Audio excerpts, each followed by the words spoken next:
I'd like to share with you a reading from the book of Luke, chapter 2. In those days, Caesar Augustus issued a decree that a census should be taken of the entire Roman world, and everyone went to their own town to register. So Joseph also went up from the town of Nazareth in Galilee to Judea, to Bethlehem, the town of David, because he belonged to the house and lineage of David. He went there to register with Mary, who was pledged to be married to him and was expecting a child. So this is the second Sunday of Advent, and at the beginning of the service, Max lit the second candle, which symbolizes the journey to Bethlehem. Because Joseph was required to return to Bethlehem, it didn't matter that his betrothed was 9 months pregnant. It's like, too bad, we've got to go to Bethlehem. Do you think she wanted to make that journey? If you were 9 months pregnant, would you want to make that journey? I don't think that probably went over really well, but she did it anyway. And the truth is that the journey to Bethlehem is my journey and it is your journey. It is the journey of the soul that births us to the inner Christ. And sometimes that journey requires that we step outside of our comfort zone, just as it did for Mary. As we awaken to the Christ, we answer the call. And one of those calls is to be a spiritual catalyst. Now, what is a spiritual catalyst? I think a spiritual catalyst is someone who precipitates change for the betterment of all. And obviously, the best example of being a spiritual catalyst would be Jesus, because his energy, his consciousness was such that one only needed to be in his presence to be healed. I mean, you didn't really even need for him to touch you, as the example of the woman who touched his garment and she was instantly healed. We all carry with us a consciousness, an energy field, if you will, and we can either lift up the energy that's in the room or in a relationship, or we can create a little havoc and drama and bring it down, right? And of course, we're all in different places at different times as well, but Jesus was an example of that kind of a catalyst that was magical in a sense, but he wasn't the only one. I mean, Buddha was a spiritual catalyst. Muhammad was a spiritual catalyst. And you don't need to be an awakened soul or being in order to be a spiritual catalyst, because we've also had spiritual catalysts in the form of Gandhi and in the form of Mother Teresa and Martin Luther King. And what I'd like for us to reflect on today is who have been the spiritual catalysts in your life. Maybe it's an author of a book that has touched you in some way. Maybe it's your partner in life. Maybe it's a teacher that you had. But every single one of us has been touched in some way by a spiritual catalyst. And one of the spiritual catalysts that I want to focus on today is Nelson Mandela. And Jay brought his picture today by coincidence, by synchronicity, so thank you for that. And today Nelson Mandela is being remembered in prayer throughout the world. There is a great celebration for him today in South Africa, and he was a spiritual catalyst that united a divided country.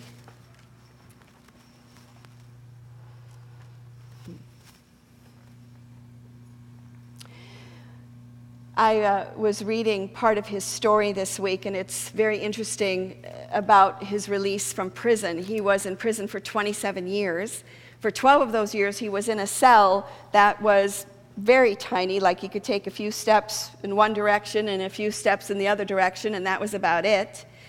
And when he was being released, he was told that he was going to be released very soon, like the next day. And one would think that after 27 years, you would say, great, thanks, let me out of here. And instead, he said, would you mind waiting a week so that I can get, things in order and get my family together? And they're like, no, you need to leave like now. So he left the next day.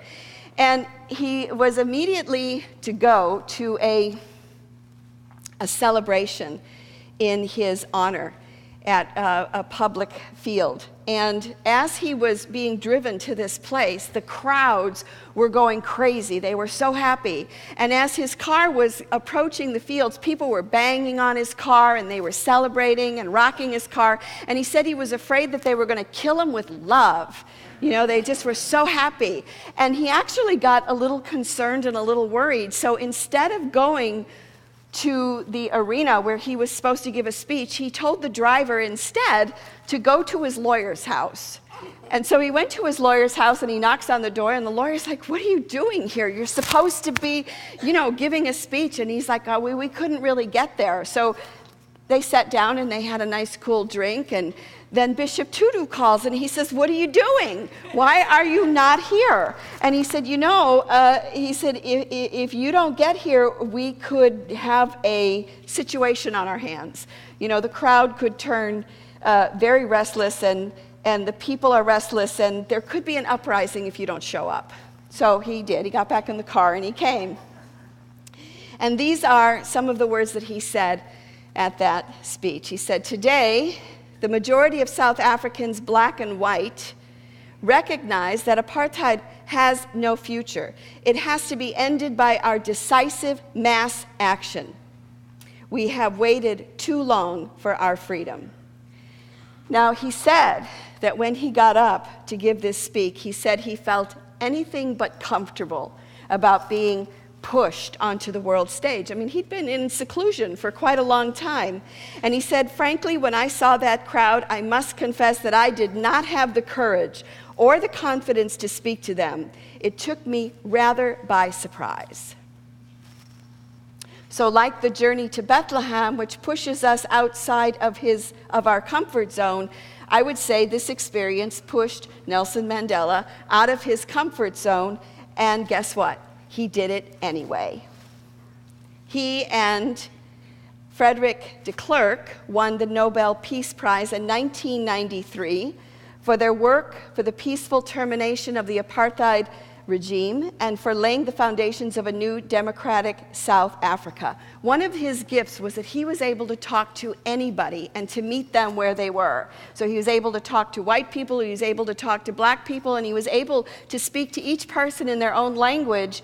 And after he stepped out of prison for 27 years, instead of seeking revenge, instead of seeking blame, he forgave. A spiritual catalyst, yeah? He did not seek vengeance. He forgave. And when people were turning violent and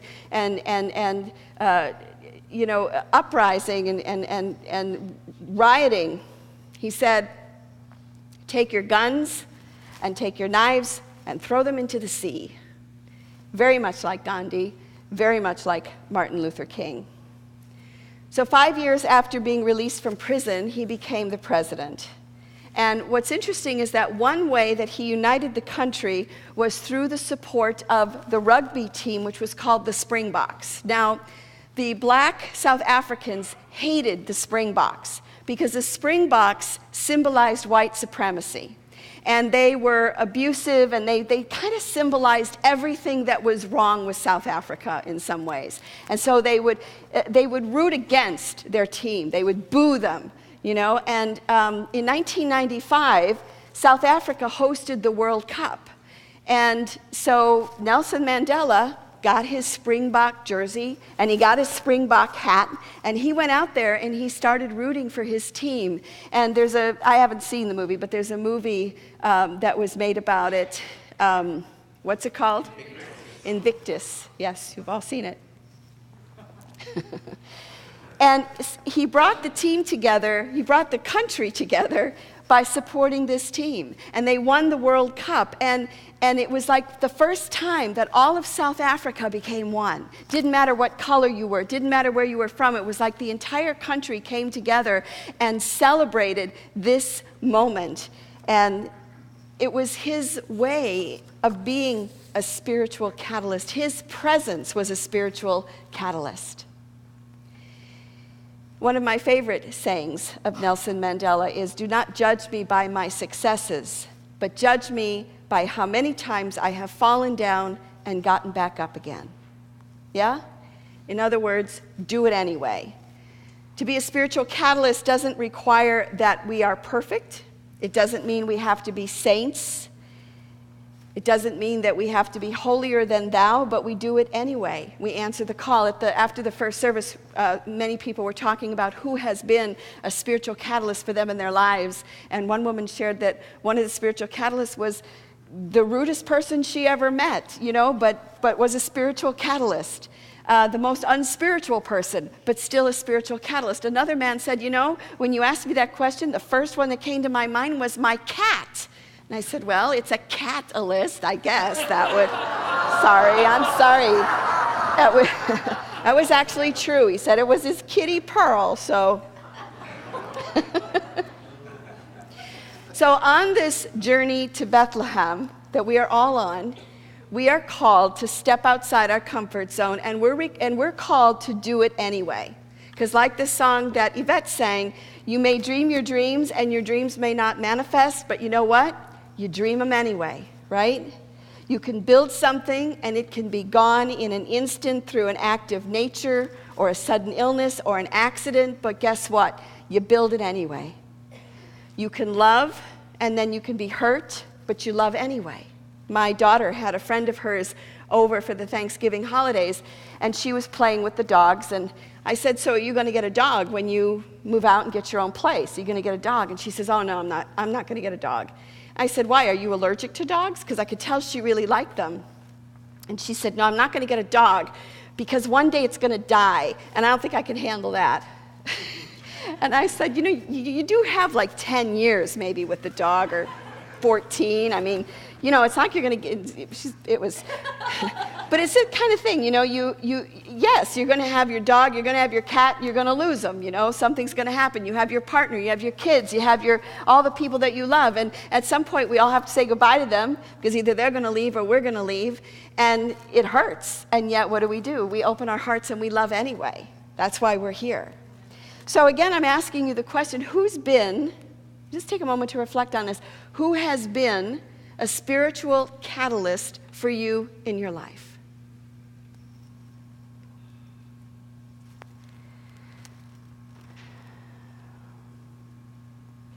And how have you been a spiritual catalyst to someone else?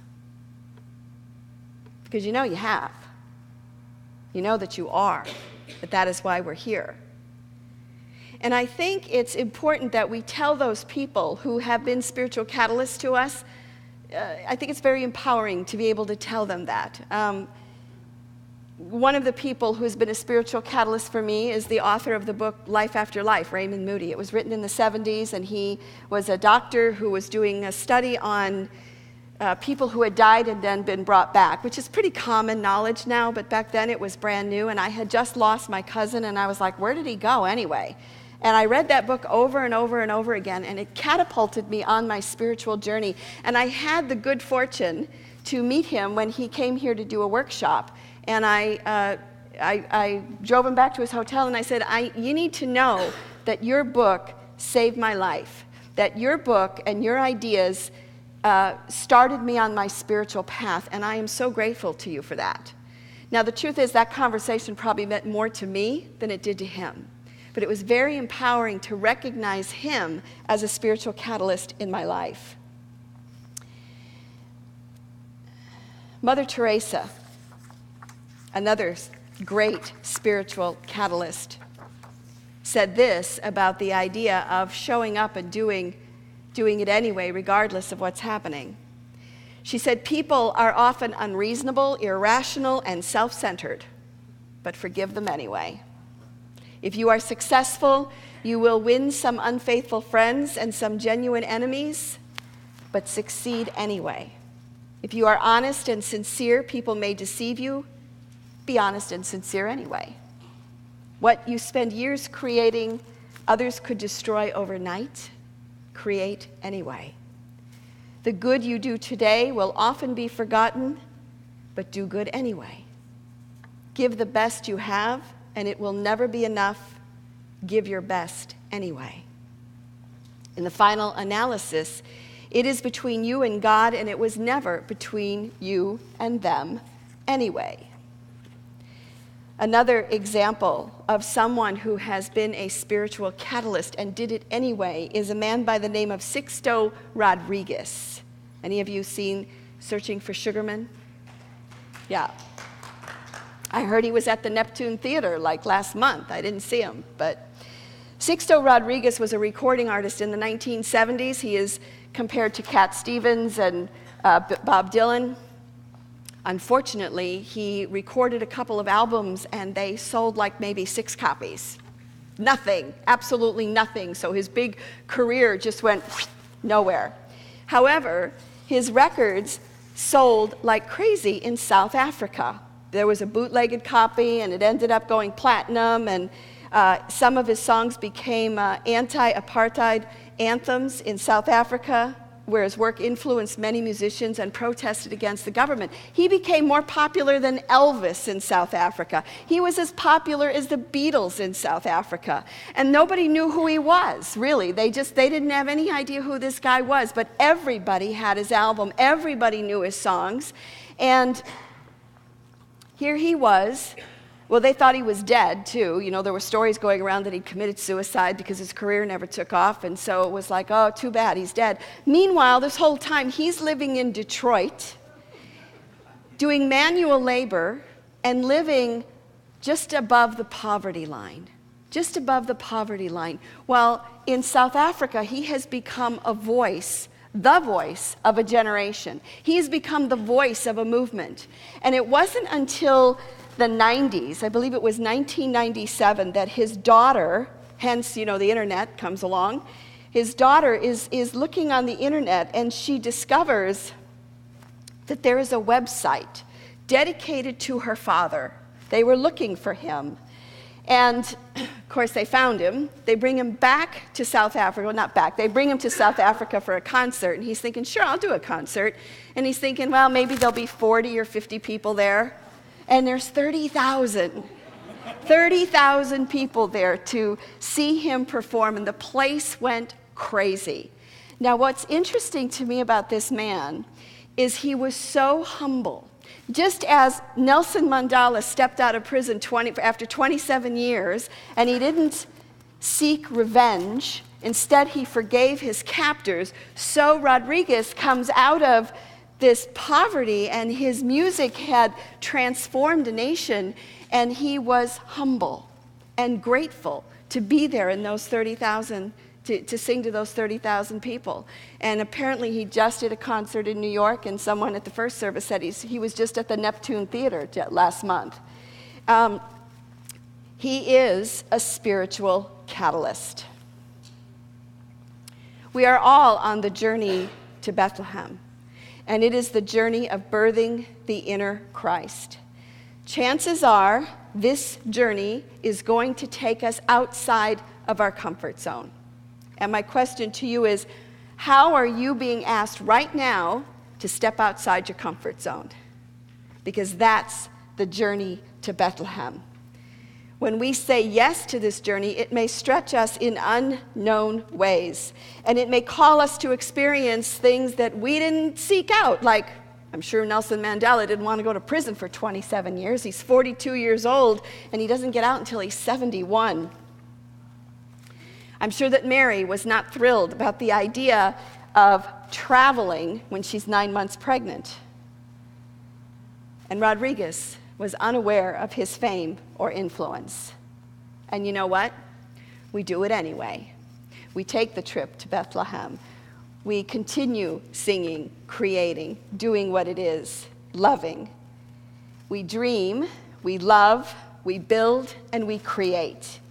And as we do so, we become spiritual catalysts as we awaken on our spiritual journey.